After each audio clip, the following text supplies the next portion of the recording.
আমাদের হসপিটালে ঠিক এইভাবেই জরুরি পেশেন্ট বাই এয়ার ট্রান্সপোর্ট করা হয়। এই মুহূর্তে হেলিকপ্টারে করে ট্রমা ফুল অ্যাক্টিভেশন একটা পেশেন্ট হেলিকপ্টারে করে আমাদের জরুরি বিভাগের উপরে অবতরণ করছে, আপনারা দেখতে পাচ্ছেন।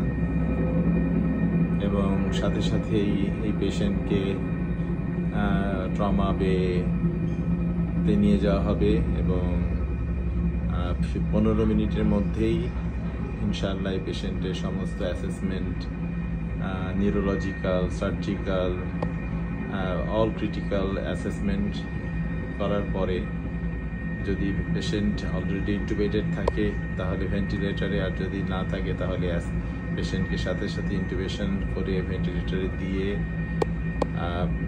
মানে যত প্রাথমিক অ্যাসেসমেন্ট করা দরকার, রিফ্লেক্স দেখা, কোনো ফ্র্যাকচার মানে পালপেবল কোনো ড্যামেজ, কোনো ল্যাসারেশন, ব্রুইজ, বিভিন্ন জিনিস চেক আপ করার পরে রেকটাল টোন,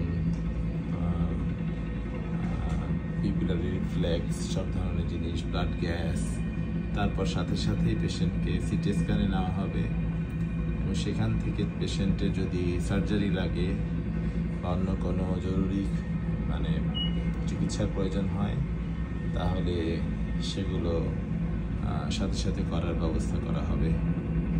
এটাই হচ্ছে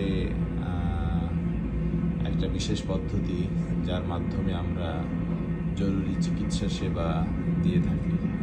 এটা একটা অসাধারণ ব্যাপার।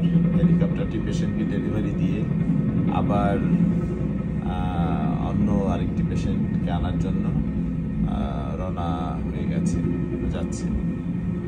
তো এটা দেখানোর জন্য ভিডিওটি করলাম। সবাই ভালো থাকবেন।